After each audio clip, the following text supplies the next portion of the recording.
So I started the Input podcast a little while back in some different formats where it was basically just a place to discuss what uh you know we enjoy watching, what's going on. And one of the things I've come to realize is if I am watching something but don't have any real stake in it in terms of faith and fandom, that I often just don't actually say anything about it.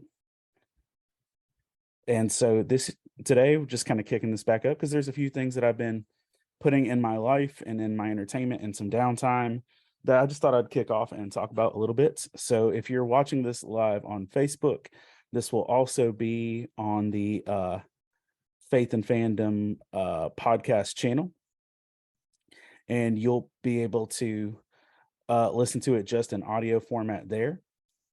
And we're excited to have you with us and excited to be doing that. Um, so some of the stuff we're going over today. First off, going over The Patient, which is the Hulu slash FX drama dealing with a therapist that's been kidnapped and locked in a basement, which is, if people didn't have enough stigma already about going to therapy, this absolutely helps. And then going to be talking about The Patient. We're going to be talking about Inside Man, which is the new series that just dropped on Netflix on Monday, but it was on the BBC and stuff prior to that. So we're going to be talking about Inside Man. And no, this is not a TV adaptation of the Denzel Washington, Chiwetel Ejiofor, Clive Owen action bank robbery movie, which I do very much love. No, this is a completely different thing. It is a story written and directed by Stephen Moffat of Doctor Who fame, and dealing with a. I'm gonna wait. I'll tell you about it in a minute. Gonna talk a little about the show Musketeers, which is another BBC original. Just finished that at the high recommendation of my friend Amy, who had been telling me for a while to watch that. Gonna speak just a hair on Black Adam, Gotham Knights, the video game, and Marcus Mumford's album Self-Titled. So that's all kind of what's going on and what we're looking at for this time. And so wrote a song about it. Like to hear it? Here it go. By the way, if you are watching this on Facebook Live and you want to comment, please do. Am going to do my best to stay up on the comments if you want to be involved in the discussion in that way. So yeah, first off, let's start off with The Patient. The Patient is I guess, okay, I'm going to say it's a thriller, but I'm going to say it's not a thrilling thriller. So it's a moderately titillator. Who knows which one to go with that. But The Patient stars Steve Carell as a widowed Jewish therapist who is who's estranged from one of his adult children, and takes on, unbeknownst to him, a serial killer as a patient. And that serial killer is basically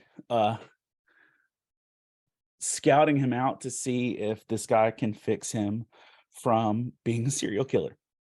And so he visits him under false pretenses, then eventually kidnaps him and chains him up in his basement to help him get cured. It's not necessarily a long series, but I'll say this: it's much better if you watch it all in one burst as opposed to week to week. I did the week to week thing, and it got old because I felt like the ads, especially on Hulu, were longer content wise than the actual chunks of episode I was watching. So with that, it's and for just conversational pieces, the serial killer is played by I didn't look his name up, and I honestly didn't care enough to do research to look his name up, but it's the young man who plays General Hux in the sequel trilogy of Star Wars. He's also one of the Weasley brothers. So the older Weasley, you know who I'm talking about. So yeah, the serial killer is him, and Steve Carell plays his therapist. And uh I don't really give ratings in terms of numbers on things because I feel like that leaves out a lot of depth. I'll say that I always struggle with Steve Carell projects that are serious because I hear Michael Scott talk every time he moves his mouth. Now, there are some genuine moments where I feel like Steve Carell acted his butt off in this show, where I feel like he straight up killed it. He just did a fantastic job.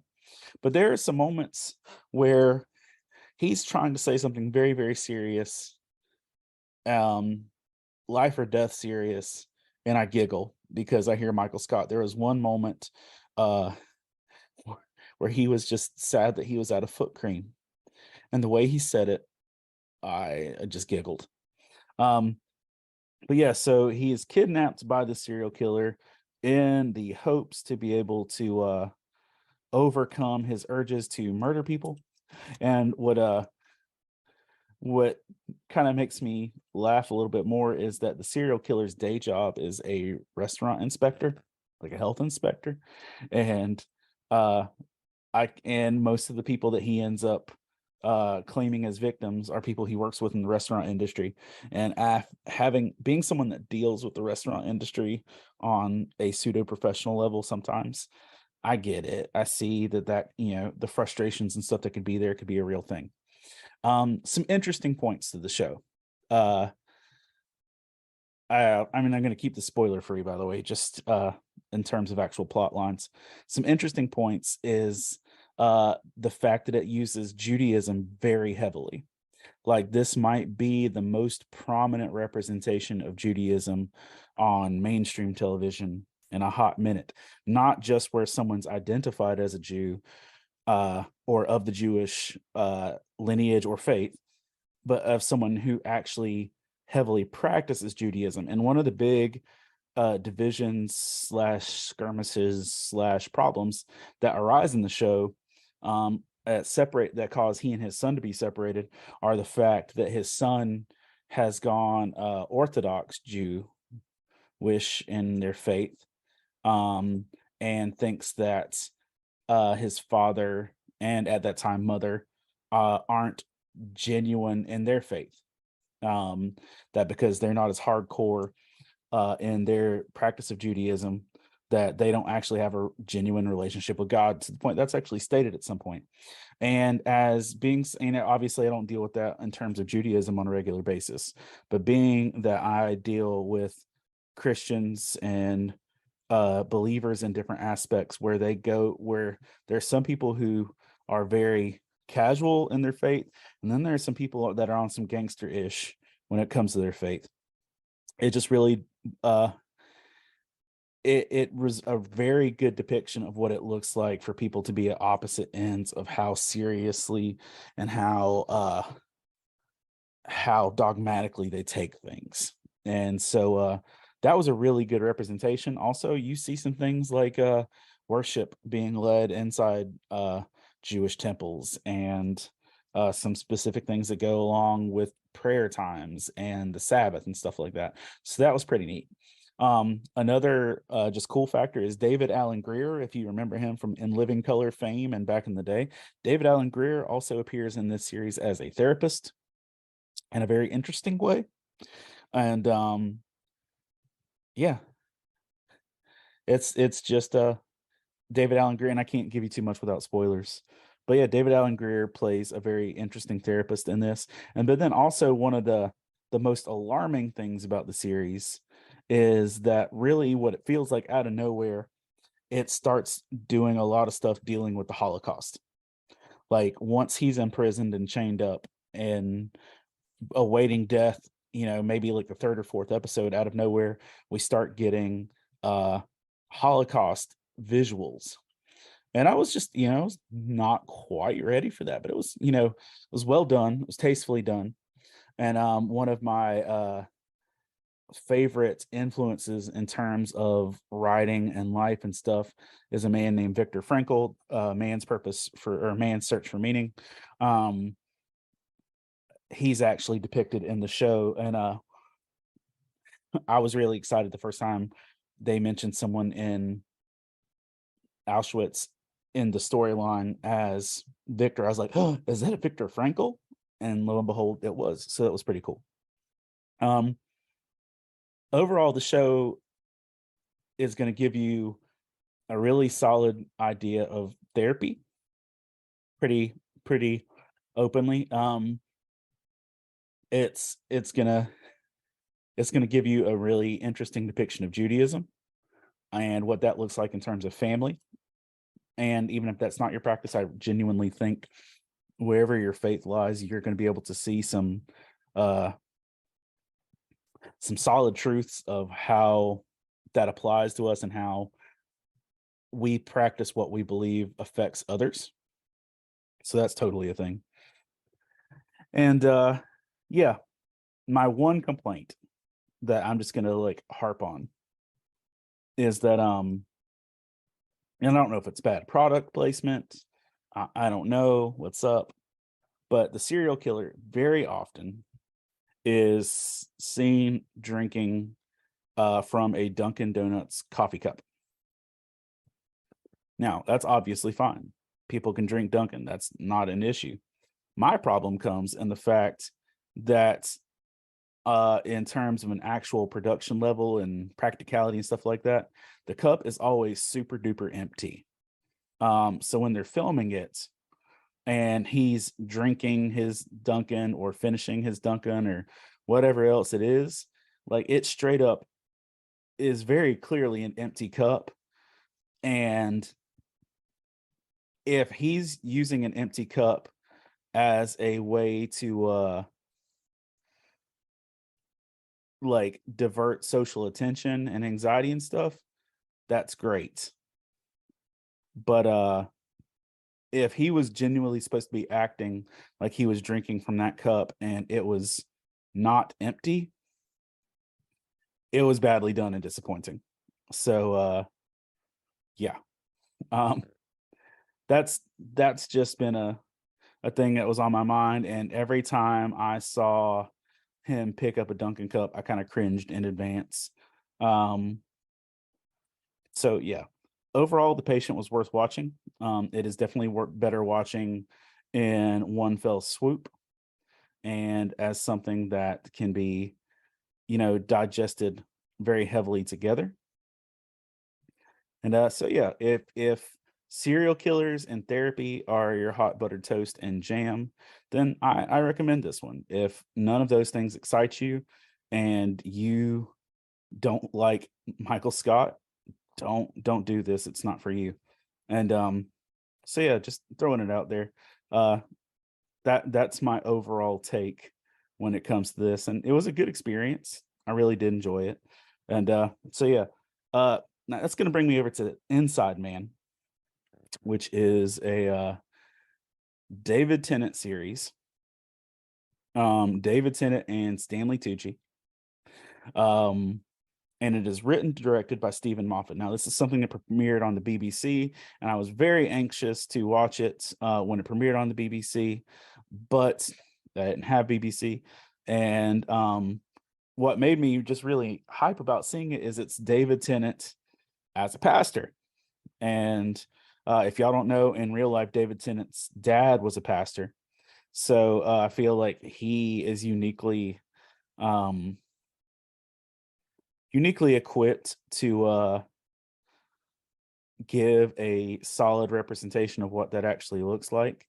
Um, and then but all the advertisement, all the trailers, everything else straight up depicted it as, a funny pastor type situation.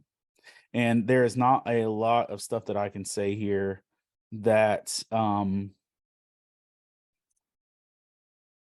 that is not going to be spoilery. But I'll say this: it is very well acted. It is very well written. Again, it's written and directed by Stephen Moffat, and he knows what he's doing, especially when it comes to David Tennant and also Matt Smith and Peter Capaldi and many others. But watching this show felt like trauma. Like, you know how some people like can't really enjoy stuff when it's dealing with heavy anxiety, heavy stress situations, heavy stuff that actually puts tension in the moment. You know, like why some people rewatch the same comfort shows, like y'all that are on their 400th viewing of The Office. Sometimes people just like need their comfort stuff, and this was definitely not that. I started it this morning, last night at like midnight. I had just done our city Halloween event and was in the process of cleaning up after all the chaos of that. And I needed to do some kind of computer work. And I thought, you know what? I'll go ahead and pop this on in the background. And you know what? It'll be good. And as I did, like I stopped everything I was doing and I sat and watched the entire 4 hour story. It's only 4 hours long. I watched the whole 4 hour thing uh in one sitting because it was so traumatic that I couldn't walk away until it was over. Um I looked at the clock, I realized I wouldn't be going to bed till 4 a.m. I'm like, no, I can't. I can't leave this unfinished. Um Performances were wonderful. Um and this is very much one of those worst case scenario situations, and what do you do in your worst case scenario, and what do you do when you act out of fear. And like it's one of those situations where uh if you think things can't get worse, you're wrong. Things can always get worse, and it's that. But with David Tennant and Stanley Tucci, and just a whole solid cast all around. Some things it reminds me of are the Killing Joke, the Batman storyline, where the Joker is convinced that all it takes is one bad day to push somebody over the edge. Um, Heavily into that. And if you've ever seen Tucker and Dale versus Evil, which is like just two buddies trying to go fishing, but it turns into a horror movie. It has those vibes, but without the comedy. And again, it was really well done. And I thought back on it a lot today as I've been going on about my day. But I tell you what, it was stress and trauma and drama. Really well done. Some of it might be some of David Tennant's best Tenanting. Um, but man, it weighs heavily emotionally on the soul. And it does not portray pastors or the church necessarily in a bad light. But it does play into the fact that people are skittish of the church and of especially of ministers and stuff like that when it comes to skittish situations. So that is a reality. That is something it deals with. And yeah, that is something it deals with. Inside Man, it's on Netflix, it's on BBC, it's 4 episodes. If that floats your boat, please do check it out. Um, I'm not saying you won't regret it, because you might love it, but you're gonna regret it. Yeah. And then another thing that I picked up is Musketeers, the BBC show. Um, I knew this thing existed, but I never really put a ton of time or emphasis into it because um I didn't have BBC when it was, really airing and everything else, and still don't have BBC. Uh but I got into it at this point in time. My friend Amy's always recommended it. But I jumped into it at this time because I missed Peter Capaldi's Doctor Who. And Peter Capaldi plays the wicked evil cardinal in the Musketeers storyline. And so, swashbuckling, chivalry, burly manliness, and swords and stuff. Like, I'm here for the party for that. That's all up my alley. And so I buckled in. I strapped on. There's some really great supporting cast in here. There's some people. It's like, the man who plays Porthos.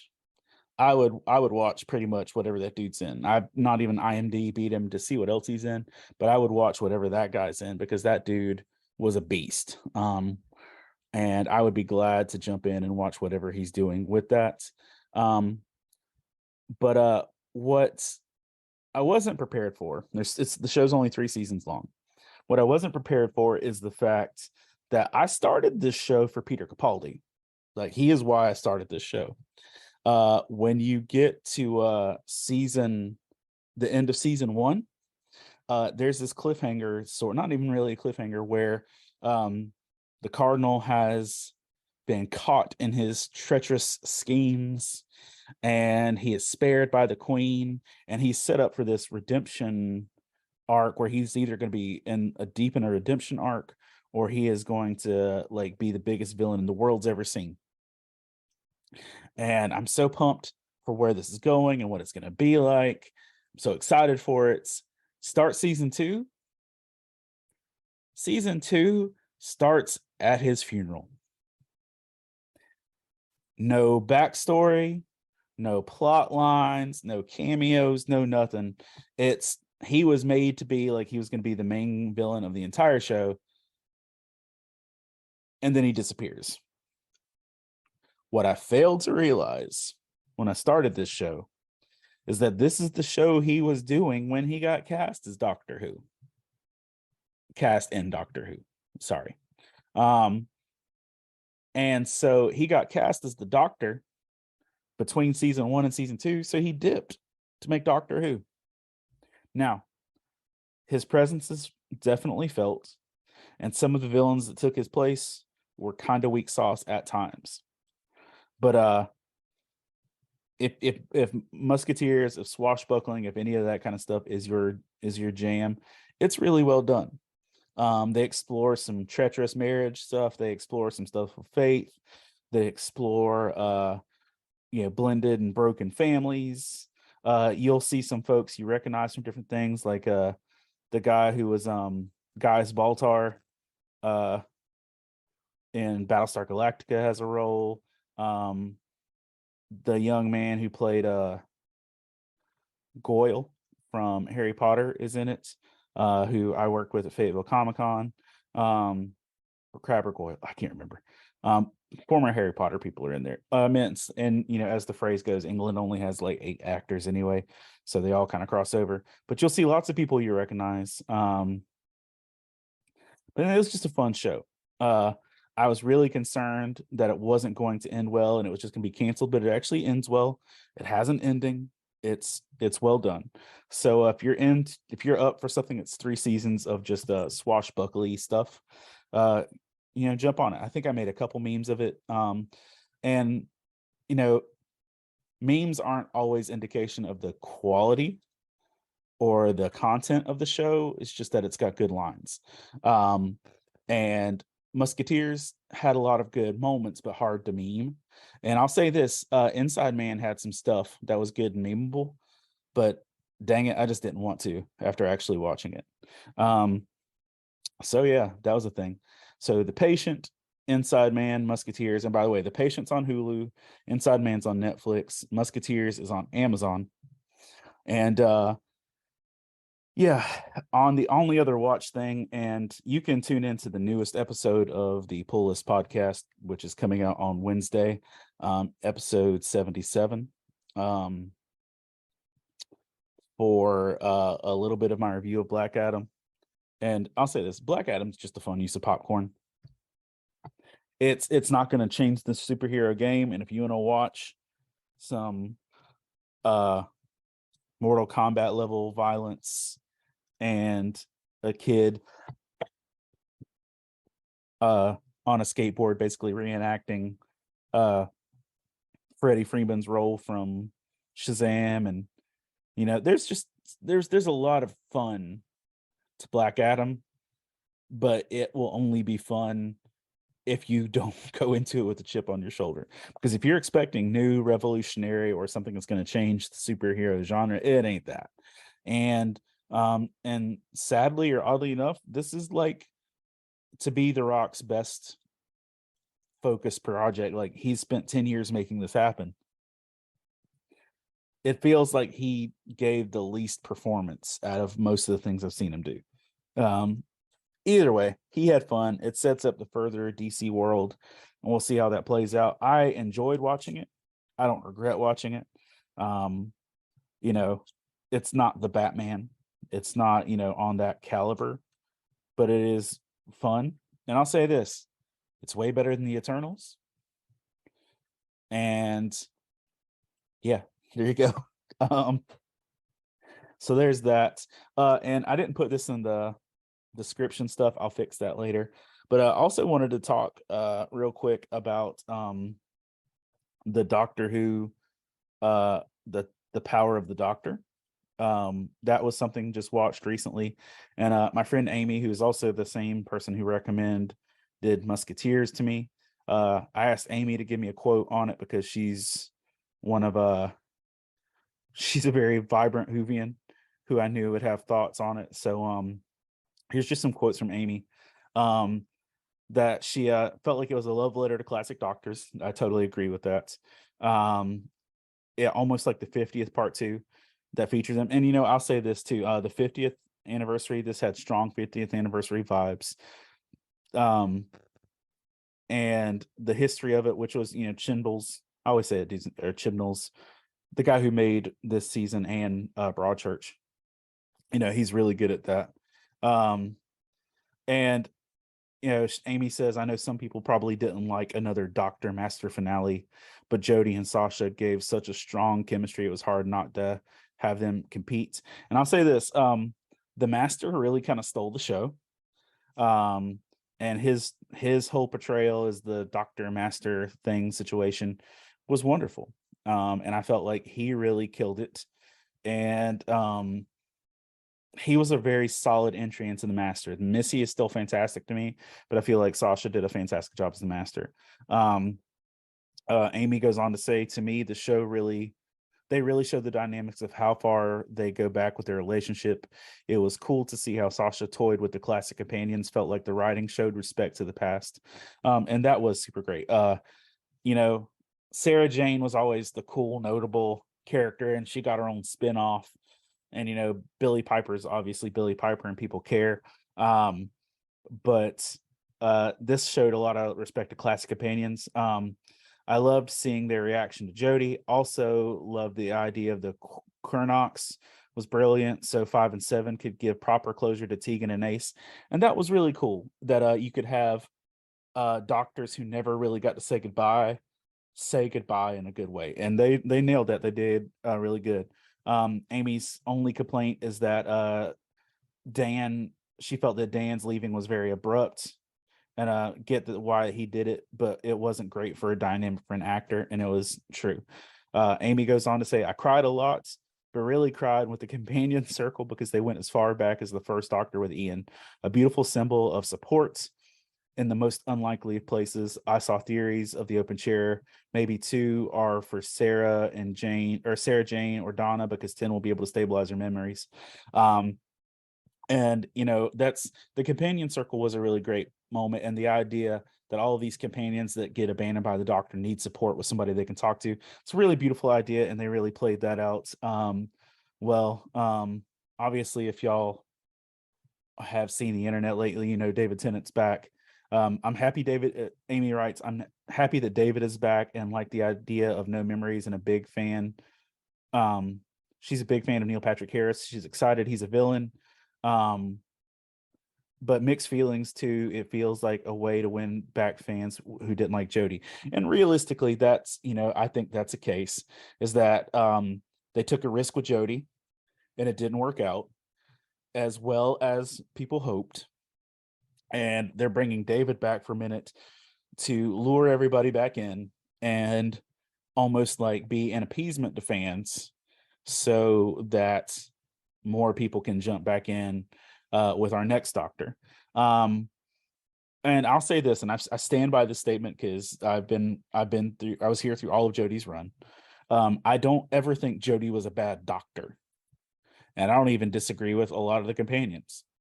I feel like Jimble was just not the best at writing Doctor Who paced stories and Doctor Who moments like that. He's great. I mean, Broadchurch is a freaking masterpiece. But you know what? I'm looking forward to what's going to happen. I'm happy that Russell T Davies is going to be back. But at the same time, I like the idea of new blood. But yeah, I think they are trying to look for something to smooth things over.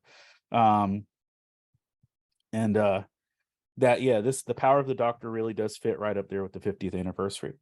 So Power Doctor, honestly, it was really good for me. I don't have anything more really honestly to add to it beyond what Amy said. So that's a solid take on it. Last two things just want to hit you with. I've been playing Gotham Knights when I can have time. October is one of the busiest months of the year for me, right up there with July. And so I haven't had a ton of time to play, but I have been playing Gotham Knights, and I love it. I know IGN gave it a 5 out of 10, which I feel is kind of abysmal, honestly, in comparison. If you go into this expecting the next Arkham game, you will be a little disappointed, because this is not an Arkham game. This honestly feels like Assassin's Creed, a little bit like Assassin's Creed Valhalla with a little bit of Spider-Man, and some Ninja Turtles. But their storytelling is good. Their respect for the characters are good. I have not played with anyone but Jason Todd, and if the game allows me to play the whole way through with Jason Todd, I will play with only Jason Todd because I love Red Hood, and I'm excited to have a whole Red Hood storyline. And each level, each interaction changes depending on who you're playing with, which is, honestly worth it for me. You get some extra backstory on that. You get some solid moments with Alfred. But there's been a really good representation of Jason in this. I will say that I feel like the voice actor for Jason is trying really hard to sound like Dean Winchester. Not that that's a negative, but I get that strongly that that's what he's trying to do. But it has been fun. I don't know exactly how deep I am in the game. Obviously the main bad guys of the story are the Court of Owls, and I'm not rushing this. 3 of the villains that you can interact with on a almost optional scale are Mr. Freeze, Clayface, and Harley. And I just took the time to play through the Clayface and Mr. Freeze missions. And I'll say this, the boss fights for Clayface and Mr. Freeze were freaking white knuckle scenarios. They were stressful. I felt like I was playing Dark Souls, and I've never even played Dark Souls. But those battles were great. And I'm having fun with the customization. I'm having fun with the costumes. I think a lot of it's really good. So if you just want to enjoy some DC characters and you're a big fan of Red Hood or Nightwing or anything like that, or Batgirl, you can't really go wrong with this. You just beware of negative hype, man. Because it's a lot easier for people to tear things down than to build them up. So I would just say be cautious of that, but I'm having a blast with it. And then the last thing I was just going to mention is self-titled by Marcus Mumford on a musical level. Marcus Mumford, like David Tennant, is also a pastor's kid. And you can always hear a little bit of a Jesus reflection in his writing. And after some of the stuff from Mumford and Sons over the last year or so, Marcus released a self-titled album, a solo album. And there's a lot of biblical discourse in the album. One of the main singles is called Grace, and it's like it's the countdown song for my church's intro video each week right now. But there's also a song that talks about Nehemiah and building back the wall in Israel.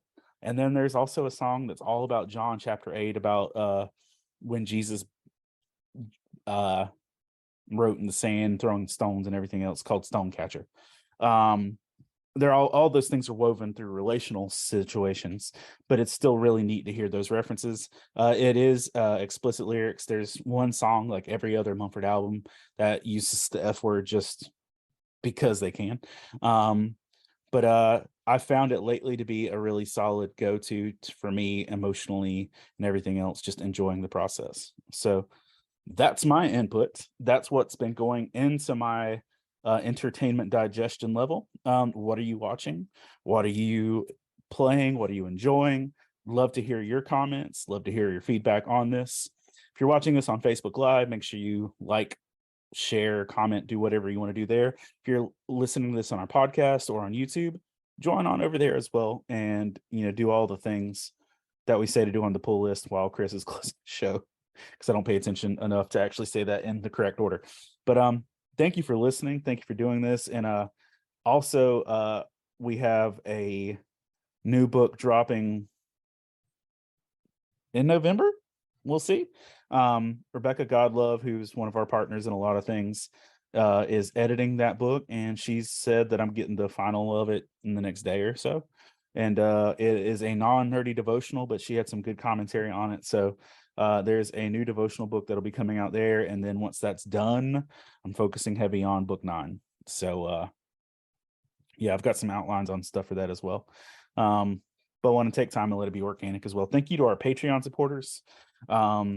All the whole gaggle of you. You're wonderful, and I love you and I appreciate you for helping make ministry possible at cons and stuff like that. We have 2 cons left for the year: Grand Strand Comic Con Thanksgiving weekend, and the Lumberton Comic and Toy Show on December 17th and 18th, or whatever that is, at the Lumberton Mall.